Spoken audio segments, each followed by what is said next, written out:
All right, it's 3 o'clock, so I guess we can get started. So hi everyone, my name is Kevin. I'm part of the LSCE organizing committee. Just want to welcome you guys to day 3 of the Life Sciences Career Expo. Thank you for joining us for the keynote discussion on educating next-gen researchers, moderated by Dr. Manling Wooden. And just a couple reminders before I hand over the mic. First of all, the session will be recorded and it will become available on the lsce.ca website shortly after the expo is over.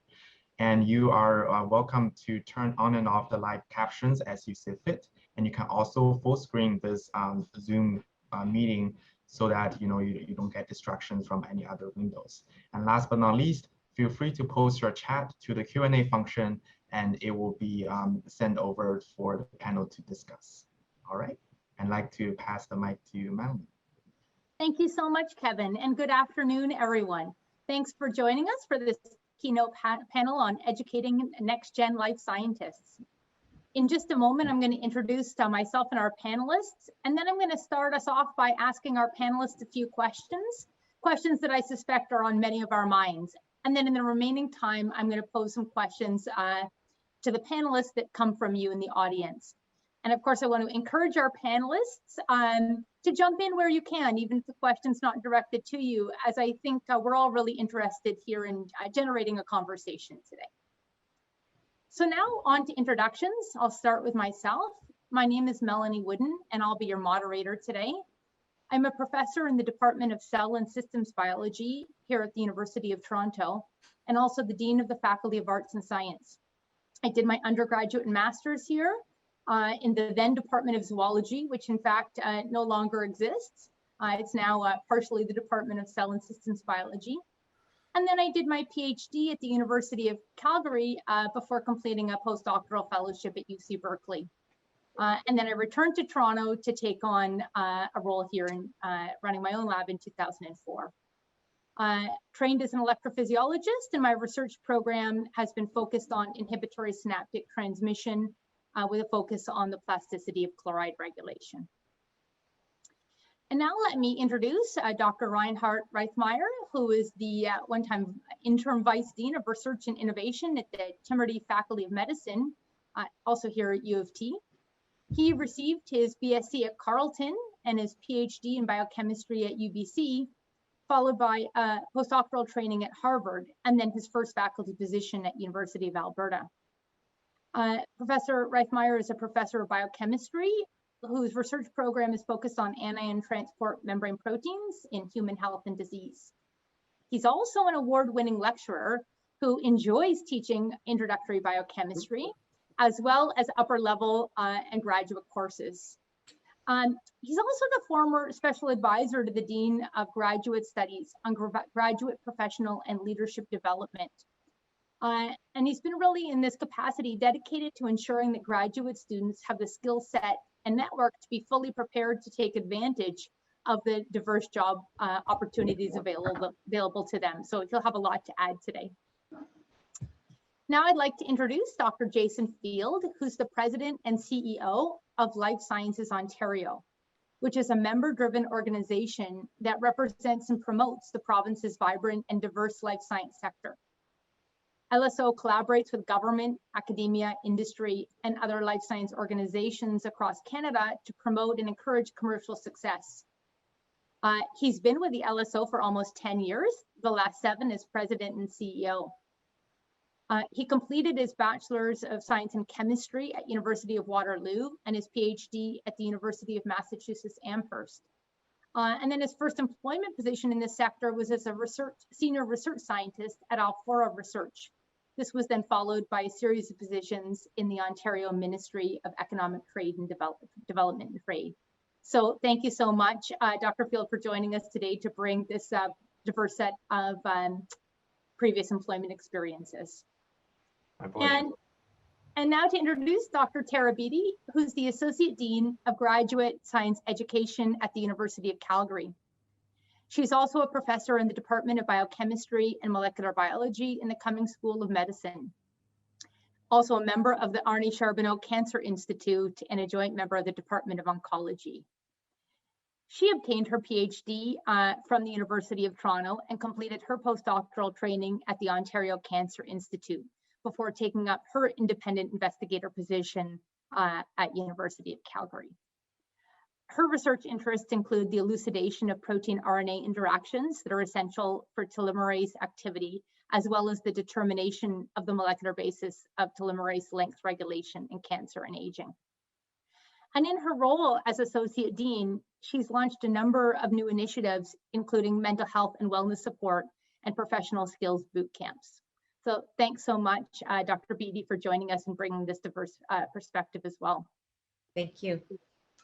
So now we're going to move on and launch into our discussion, but I thought I'd start with a bit of an icebreaker for the panelists, including myself.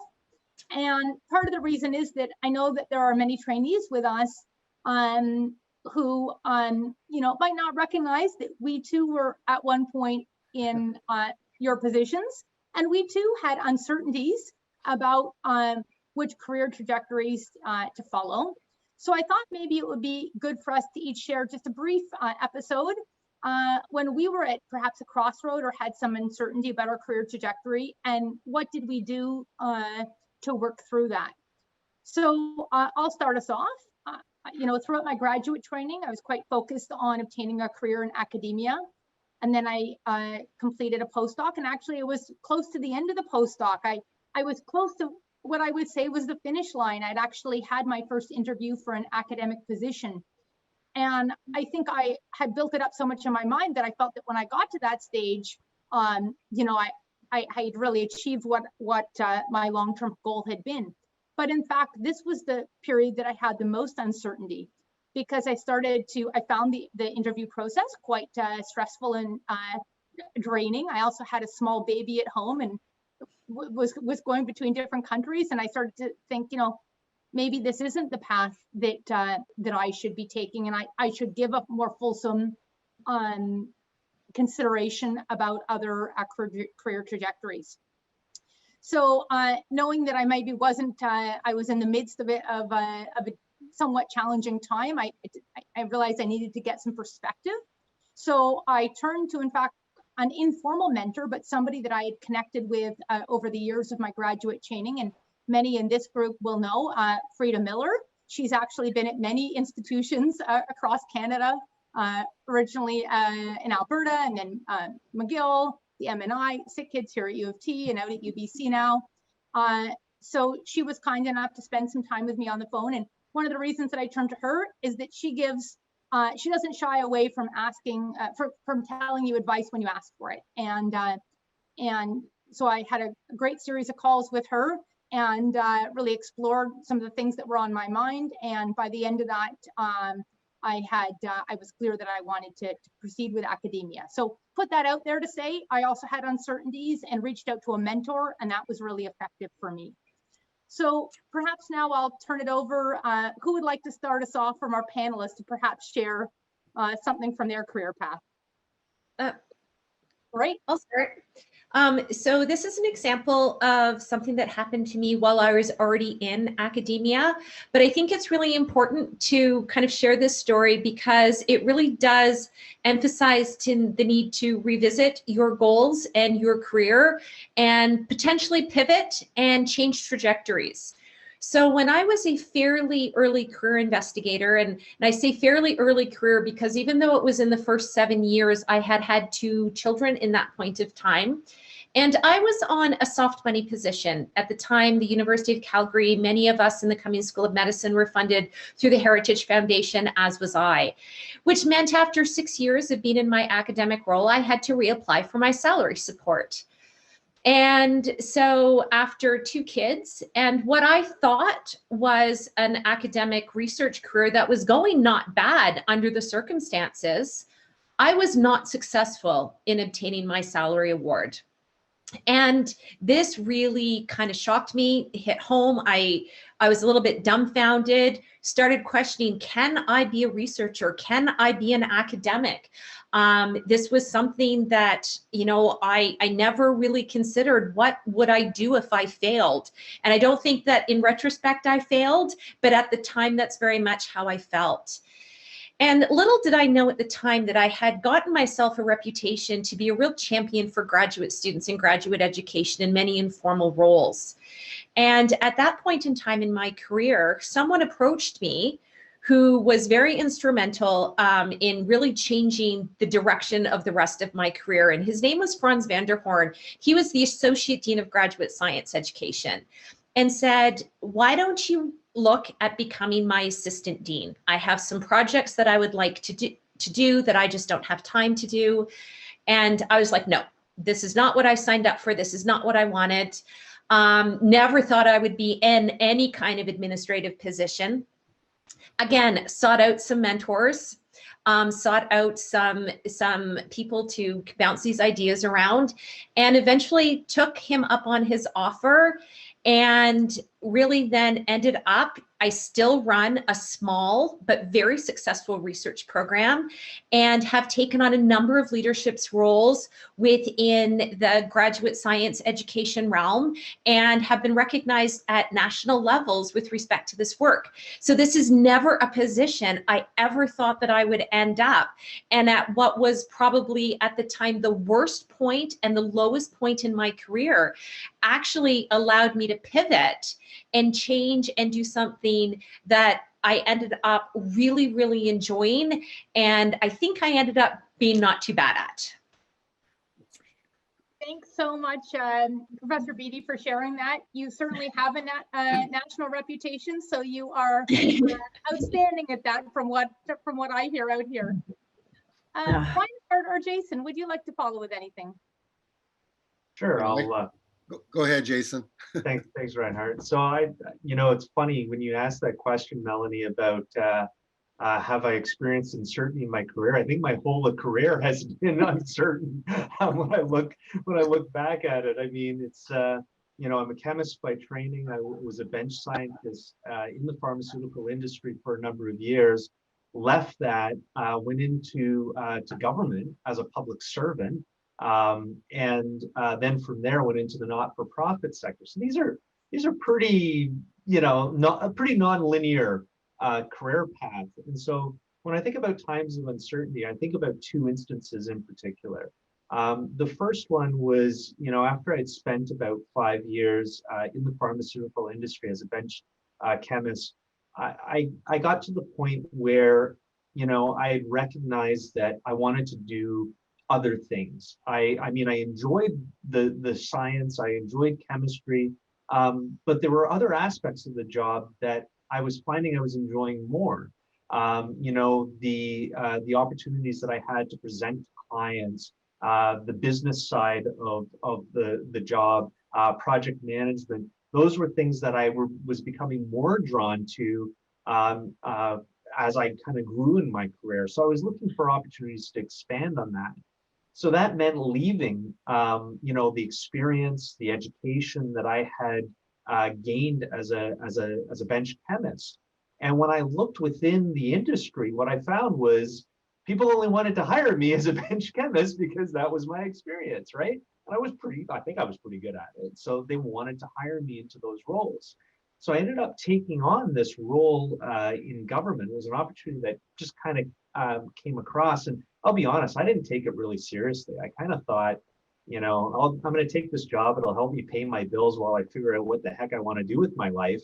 And that was really my thinking about it when I took the position. And then I absolutely fell in love with the public policy work. And I really enjoyed my time within government. And it actually kind of paved the way to the path that I am now. So one of the takeaways from that experience was you really do need to be open to new opportunities and new ideas that you may not think about traditionally because of your training, your education, or even your experience. And they may open up a whole bunch of new doors for you. The second thing I would say, example was when I left government. So again, here I had spent 5 years within the public service. Things were going really well. I was being groomed for a management position. Along with the public service position comes, that amazing, public service pension and all those perks that comes with a career in the public service. And so then when I had the opportunity to join LSO in a leadership role, which is something that I always aspired to, you know, I was taking a reduction in salary. I was losing that pension.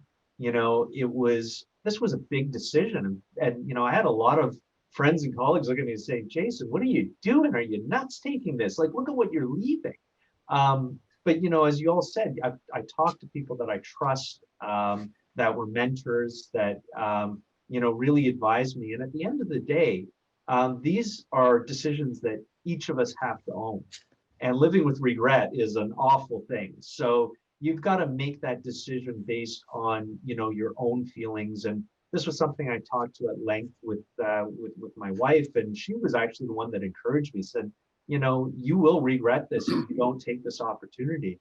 And so, you know, she was very supportive, and I did. It was a bit of a leap of faith, but just like it was when I left bench chemistry to join the government. So leaving the government was a bit of a leap of faith as well. But you know, in the end, these were decisions that, you know, both those decisions worked out very well for me, because I think I was doing them for the right reasons. They weren't chasing a bigger paycheck or anything like that. They were really things of, you know, what did I want from my career? What was I aspiring to that was going to make me happy, going to make me fulfilled? So it's making these decisions for the right reasons and owning those decisions. So that's really the takeaway that from my experience. That's a great takeaway, making the decisions for the right reasons and owning them. I love that. Reinhard, over to you. Yeah, so, you know, about the doubt bit, it's almost every day, honestly, every day. So as you said, I was just the interim vice dean, you know, research and innovation. The dean asked me to do the job, and I never aspired to do it. And I said, you know, I don't know if I can do this job, really. It's a big job, COVID. I have every confidence in you can do it, and we will lend you all the support you need. Okay, I'll take a chance and do it. Same when I was asked to be chair of biochemistry. I never aspired to be a chair of any department. I love doing my research, you know, being with my students in my lab, doing my teaching. I loved all that stuff. And again, same thing. Says, yeah, I think, you know, the committee is very enthusiastic about you. They think you're the right person for the job right now. I'll give you my full support. Okay, great. Oh, I guess I can do that. Yeah, sure. When I was a PhD student at UBC, I did well. I published some papers, and they were good papers. They were good. It was good stuff, I thought, not superb. And you know, another member of my committee said, you should do a postdoc like at Harvard. Harvard? Me? No, no way. No, just still write a letter. You know, I was accepted right away. I got a, you know, an MRC fellowship, and away I go. But my first incidence was when I was a summer student at the National Research Council labs in Ottawa. And I had two really great people who I work with there, you know, a Japanese scientist and an Italian. And the Japanese scientist told me that research is, you know, hard work, and the Italian said it's got to be fun, same time. And I was there, I thought, well, I want to be a lab tech because I love doing, like Jason, I like doing experiments. I'm good at the bench. I love it. I'll be a lab tech at NRC, get a civil service job, my mother would be happy, get a pension, you know, work 30 years in Ottawa, my hometown. And I said, no, you should do a PhD because you got an imagination, you got drive, you got ambition. You should go and do a PhD. And there's a really good person at UBC you should work with. And I said, really? Okay. My message there is that, you know, we have this kind of imposter syndrome that I know a lot of students I talk to have this. It lasts your whole career. It never goes away. And then combined with that, especially in life sciences, that's that perfectionism that we all have. We're never really completely satisfied with the experiment, the paper, whatever we do. So we have these two combinations of doubt and perfectionism, which does, as Tara knows, does cause some mental anguish along the way. It does, to figure out how to do that. So, but really the message was, and people said this, I had people who I would consider my mentors who believed in me and my ability and were able to put their reputation on the line by writing a letter or making a phone call and saying, this guy is good, you should, you know, take them on or hire them or whatever. So mentors are really, really important. And one message, you know, for the people listening today is, you know, you need mentors beyond your supervisor and your committee. Mentors can come from any walk of life. It could be a religious leader in your community. It could be something, you know, a coach, anything like that. Those are the people, again, they believe in you and they'll help you, you know, make those tough decisions. Thanks. Reinhard, thanks so much for bringing up the imposter syndrome, and key message for everyone, we all have it. It doesn't go away, exactly as you said. I can certainly share that when I was offered the position as dean, I certainly had the imposter syndrome, and I thought, well, you know, how did this happen? Anyway, I went to somebody for advice outside of academia, and somebody actually, a colleague who's a lawyer, and I said, you know, do you guys also have the imposter syndrome? And she said, not so much. We just fake it till we make it. So I thought, okay, then I'll fake it till I make it, and we'll adopt that to replace the imposter syndrome. So you can give that a go for a bit too. Okay, well, thanks so much. I think that was a great way to start us off. Let's turn to talk a little bit about the current landscape for trainees in research. And I wondered, Dr. Reifmeyer, if you could start us off by introducing the 10,000 PhD project. Yeah, if you have throw up the slide, Melanie, you have it, or if Kevin has it, just throw that on the screen first of all. Kevin, can you put that up? If not, can you enable me to share my screen? There we go. Oh, wait a minute. You should be able to share a screen now. Okay, so I'll start talking. So what I'm going to introduce is you know, a project that I led at the School of Graduate Studies at the U of T, a 10,000 PhDs project. You can find that information. Thank you, Kevin or Melanie. Here's some data. I'll just have you look at it, and I'll go through it really quickly. So what we were trying to do there is look at the career outcomes of our PhDs at the University of Toronto. And we had data for, shown on this slide, for life sciences PhD graduates from U of T from the year 2015. UBC had done a similar kind of study almost at the same time. Alberta has done one now. I think Concordia has done one. And what's really interesting is the data that came out of these different institutions was very, very similar, actually. It doesn't matter. We thought U of T, like, we're special, of course, right? No, we're not. It's, you know, I did my PhD at UBC. It's a fantastic place. I was in Alberta, fantastic place. So a couple of things that came out that kind of shocked me initially. So if you look at this chart and you look at the, you know, 12 o'clock and go, you know, towards, you know, 2 o'clock, tenure track professors. So 18% of our PhD graduates from U of T end up as tenure track professors. I thought that was like, can be right. You know, it should be like 70, 80%. That's what we do. We train the next generation of professors.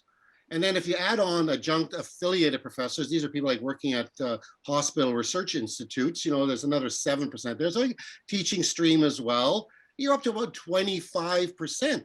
So the majority of our PhD graduates do not work within the, you know, the traditional academic sector. And then, you know, Jason would know this. If you look at the private sector, it's about 17%. The public sector where he worked, 15%. Then the charitable sector, maybe for health, you know, heart and stroke or cancer foundation. Individual as an entrepreneur, you may have your own startup company, etc.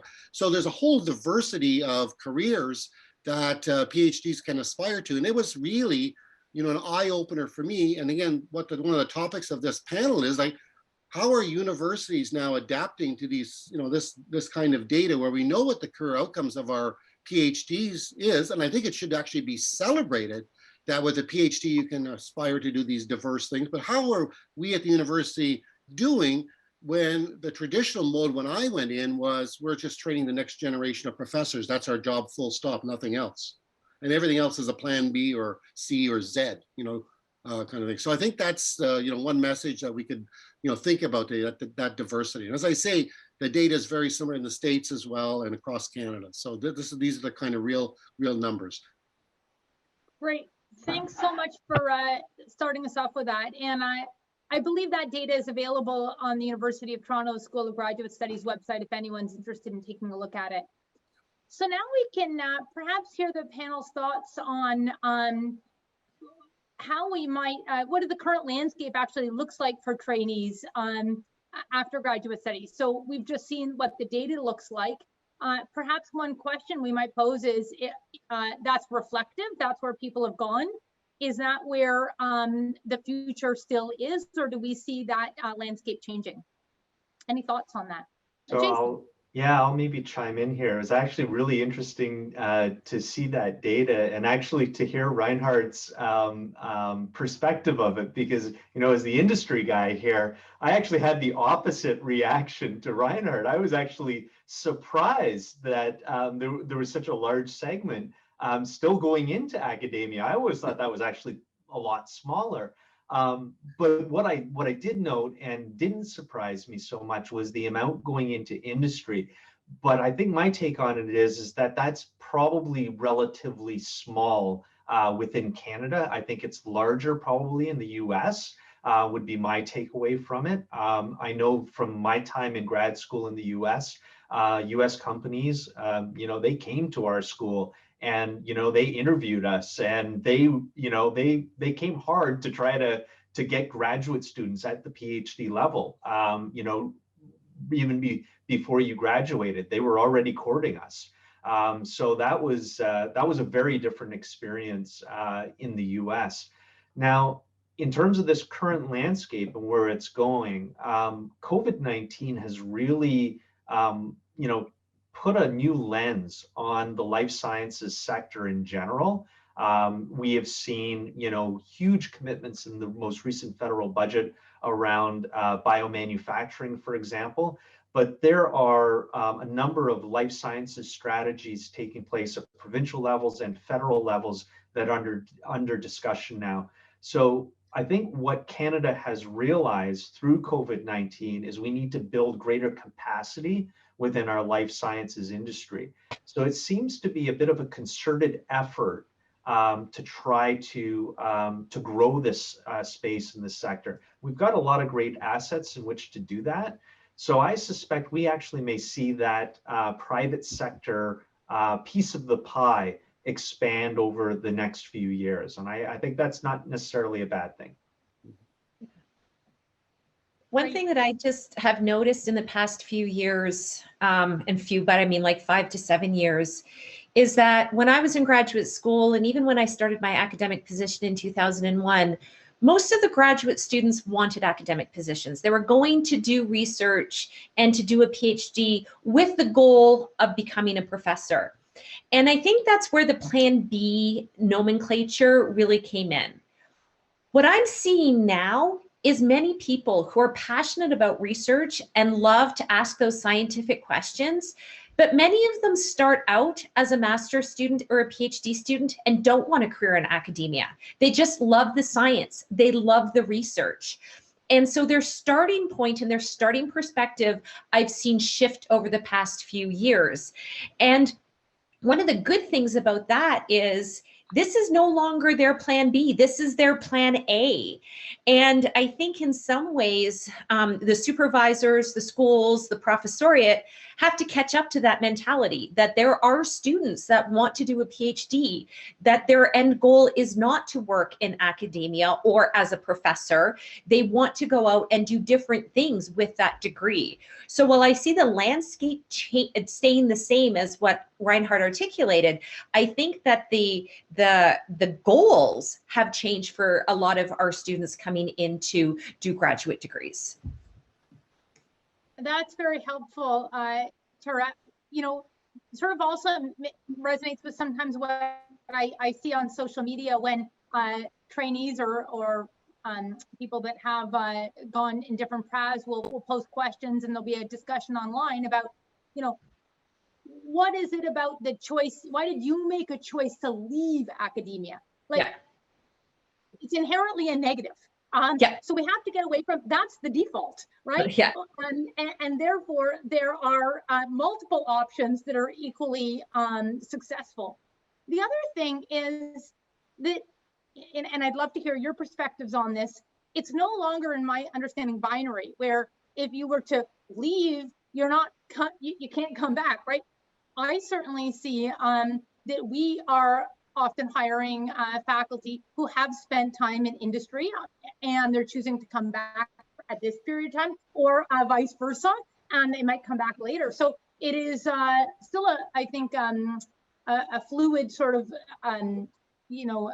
employment landscape where, as we talk about when we're training graduate students, you want to be driven by the question. What's the question that you want to ask? And then you might say, okay, what tools do I need to answer that question? Well, right now, the tools that you might need might be sitting out in industry that have the genomics capable of allowing you to do that. So maybe you're going to go there and work there for a bit, and then you might decide you might want to come back, right? So that there's still this flexibility. But interested to hear your thoughts on that as well. Yeah, have you seen that?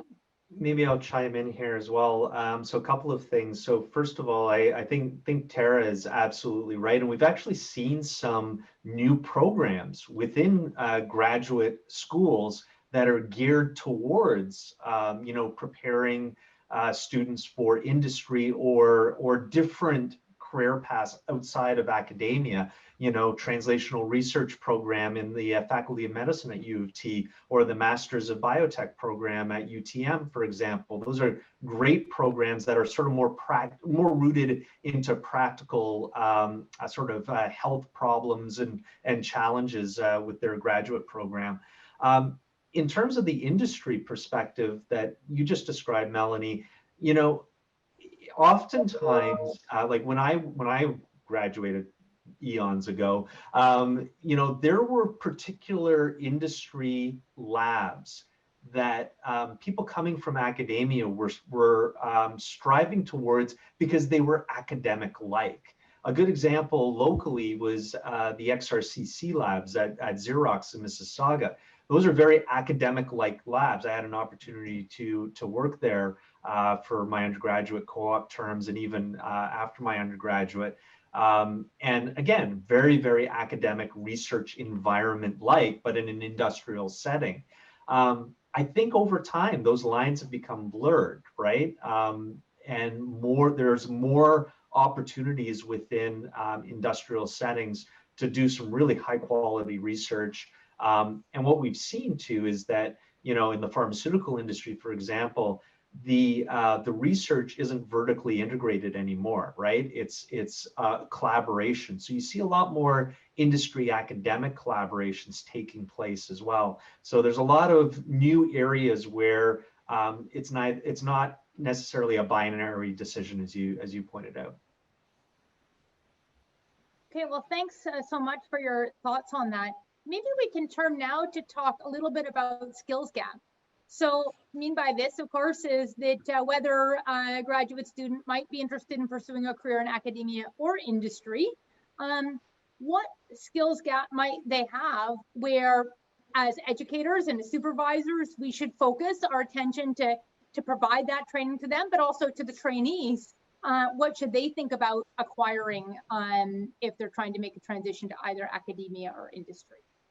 Yeah, maybe I'll start on this one. This is a big one, and we're working very hard on it. Sometimes I think, and I talk to people like Jason, the industry people, about the skills gap. It's more of a perception of the gap than the reality, actually. And the problem I find with people coming from academia is they have a difficulty in articulating those skills. They're used to writing a CV, and you supervisor, here's my CV, just use that as a model. Well, a CV is not a resume, as Jason knows. He probably gets a lot of things that look like mini CVs, that look like mini CVs, and it's not the same thing at all. And I would emphasize a couple of things really that we work on. One is communication, obviously, and that's really important. And the most successful leaders are the great communicators, right? That's gonna, you want to communicate your science well to the non-expert. You want to write a grant. You want to get an award. You've got to be an expert in persuasive communication. You want to do a pitch to Jason to get some money. 3 minutes. 3MT is a great opportunity to really sharpen your communication skills, because you're gonna have to do a 3-minute pitch, to industry or to an angel investor to get money for your great idea, for sure. The other one I find that students don't articulate is working as effective members of a team.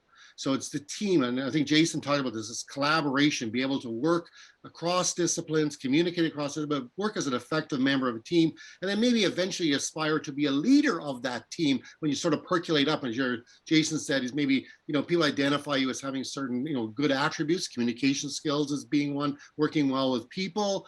Those are the kind of things that students can work on right away in school, their communication skills, their collaboration and team building skills, rather than simply focusing on their technical toolbox and saying, well, I just need to learn another technique and that'll get me that job.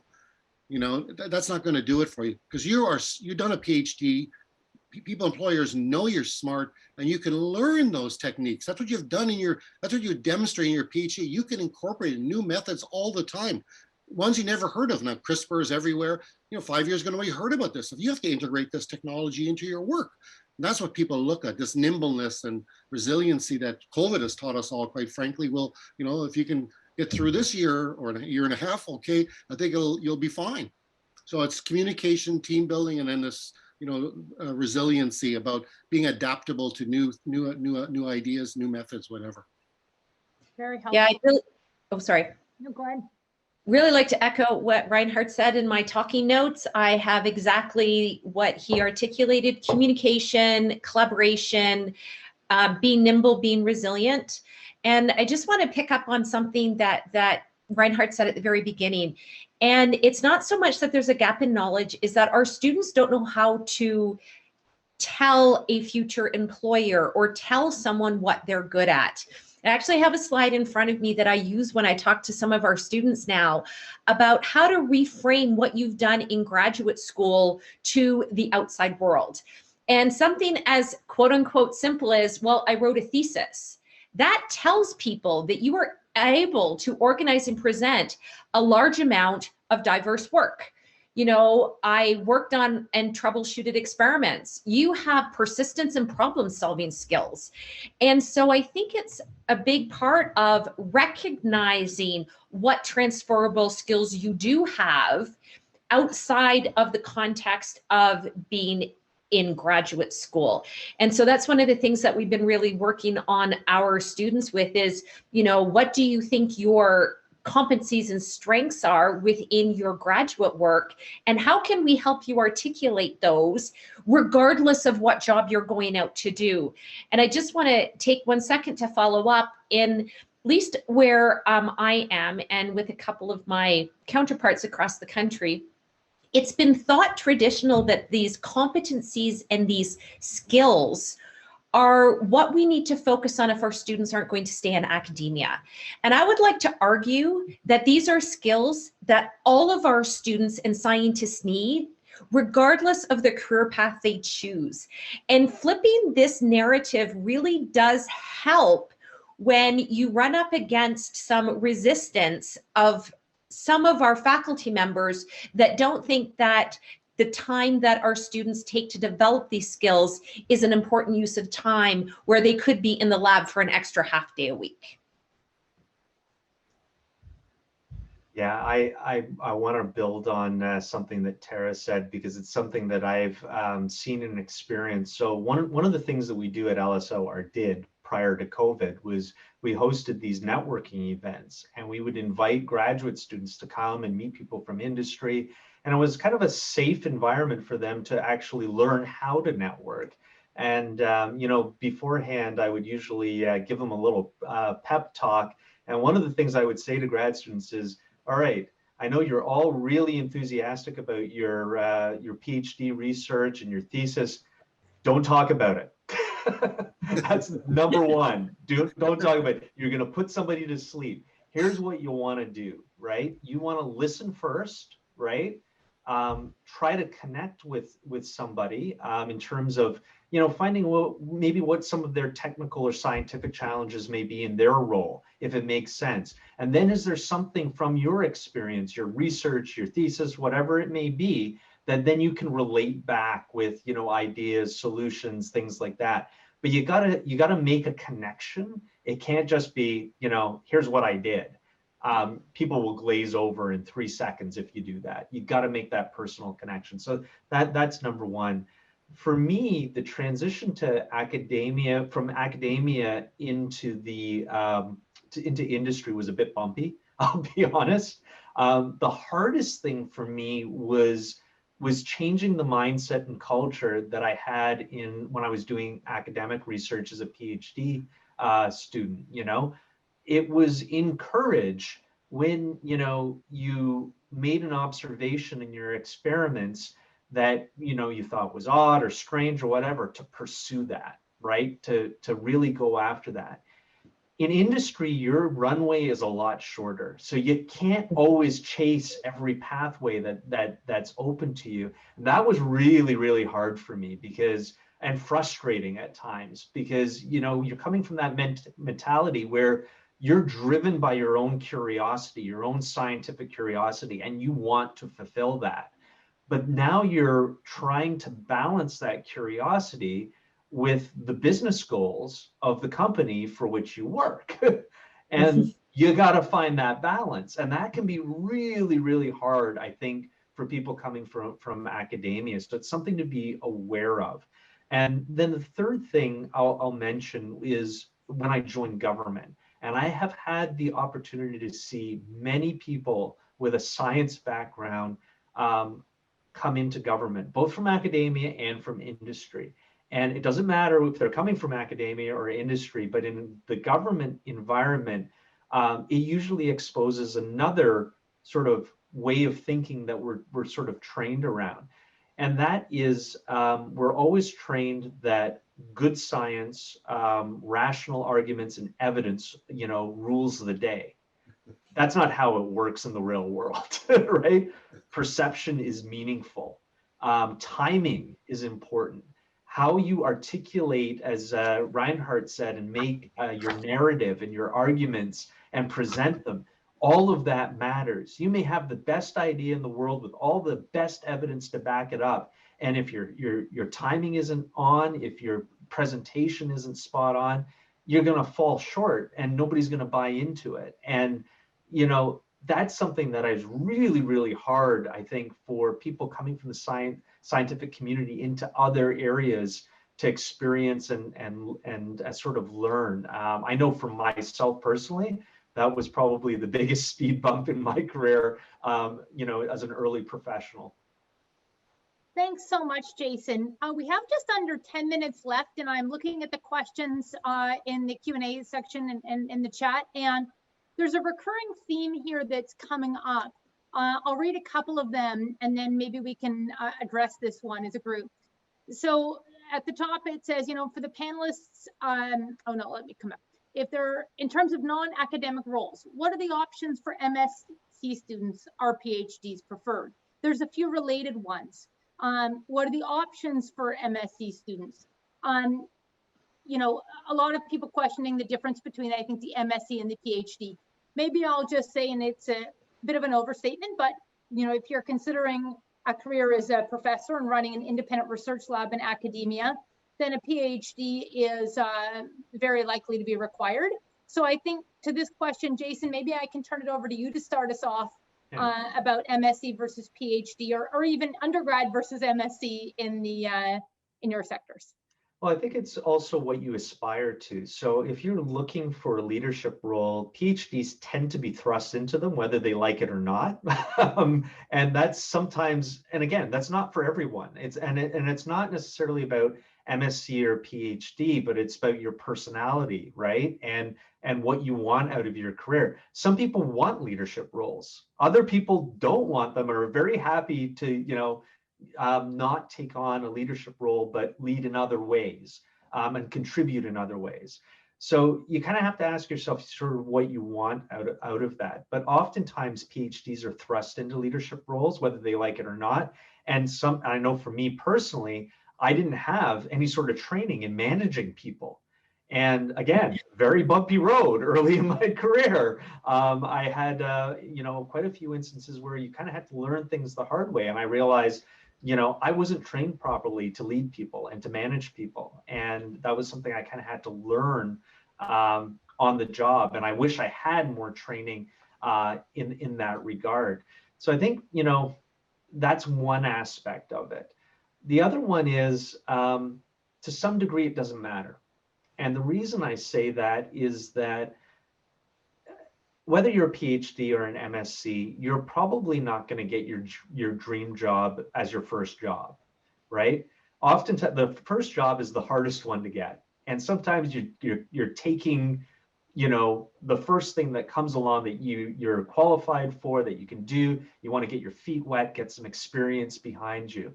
But it's about what you make out of these opportunities. Those are the sort of the stepping stones that you will take in your career. And those will be the opportunities that you grow from and then open doors and pathways and make those tough decisions, that we talked about at the outset, about owning those decisions, making them for the right reasons, and pursuing the career paths that you want to do. So I don't think it really, qualifications do matter, MSc, PhD, for some things. but just in terms of your general career, building your career, taking on different roles, whether they're leadership roles or not, it's more about what you make of the opportunities that you gain rather than MSc or PhD, in my opinion. So much, Jason. We just have 5 minutes left. Tara, I want to get through a few more questions. So can I throw one to you that I think you'll be well suited to answer? Sure. It says, for the panelists that are part of the faculty, what do you think about the sentiment that there's hesitancy among the supervisors or PIs about letting their students explore career options outside of academia? Yeah. So I have had a lot of experience with this, and I find that there's two camps. One that is a cohort of supervisors and faculty members that are very, very open to that, and a cohort that really feels that they should only be in the lab doing work. And ironically, a few years ago, it came to my attention that it was a number of the early career investigators that were putting a lot of the pressure on their students to not pursue anything outside of the lab. And this really surprised me because I figured, you've just come from that environment. Why don't you understand the importance of that? And in talking to some of my department heads and some of my colleagues and some of these ECRs, it was very much their pressure to get their first paper, get their first grant, et cetera, et cetera. And so what we've really tried to do, as I alluded to before, is really change the narrative to the importance of these skills, and that if your students can communicate, that will not just benefit the student, but it will benefit you when they go to write their first paper. And the other thing that we really encourage early for our supervisors is to ask their students what they want. Because there's also a cohort of supervisors that don't know that their students are interested in pursuing other things, and the students are afraid to talk to their advisors.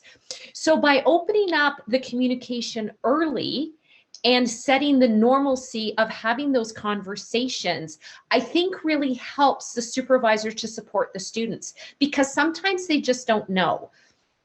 For the people that think it's a waste of time and absolutely their students shouldn't be doing it, that's a little bit trickier to navigate. And again, just trying to normalize the benefits of this in a win-win situation for everybody. But I think what it really comes down to is some honest communication between the student and the advisor, and just making sure that you are each on the same page with respect to the goals of both of you.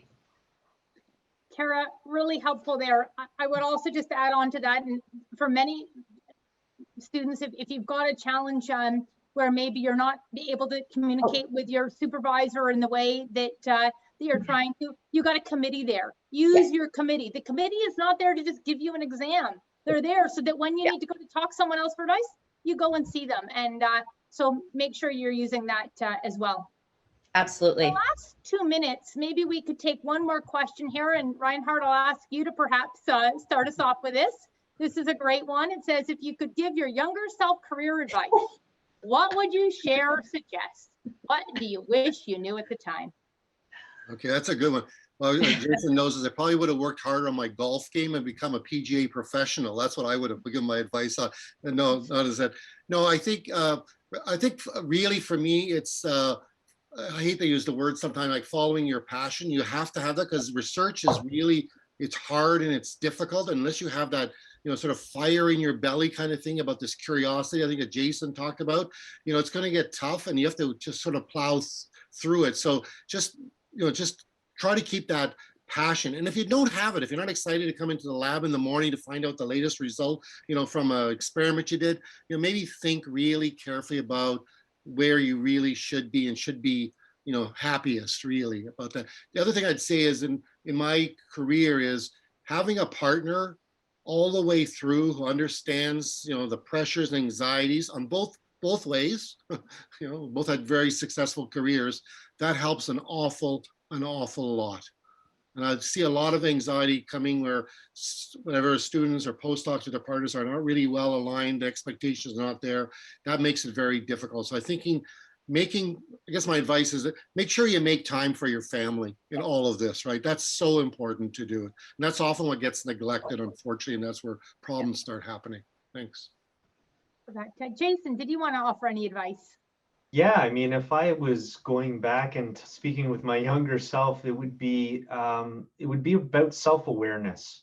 You know, I had a great PhD advisor who, when I graduated, he had this tradition of sitting us down and telling us exactly how others perceive us and not pulling any punches. And it was the most wonderful. He did it in a very, you know, respectful way, but it was a little eye-opening and a little unsettling to hear this. But it was incredibly helpful. And when I went into industry and I said, you know, I was taking on leadership roles and people were responding in different ways, I started thinking back, well, are they perceiving me in this way? Am I acting this way? Am I, you know, and I think that self-awareness has really helped me through my career, but it's also helped me reflect in terms of what are the things that are going to make me happy, and prioritizing that. So I would say, you know, that's something that we need to spend more time on, is being self-aware about ourselves, how others perceive us, and be honest with ourselves about what we want out of our careers and what's going to genuinely make us happy. Great. Thanks so much for that, Jason. I see we're out of time, so I will draw us to a close now, but ending by ensuring that we're doing what makes us happy seems like a great way to end this session. So let me thank the panelists so much for joining us in this discussion, and to the attendees, we hope this was helpful. Back to you, Kevin. Thank you, Melanie. And thank you for the panelists for this great discussion. Just again, reminder for the attendees, feel free to rate this session. There's a button just below this video stream. We really appreciate your feedback, and there are really other great sessions going on in about 10 minutes. So stay tuned. Thank you. Bye, everyone. Bye, everyone. Thank you. Thank you.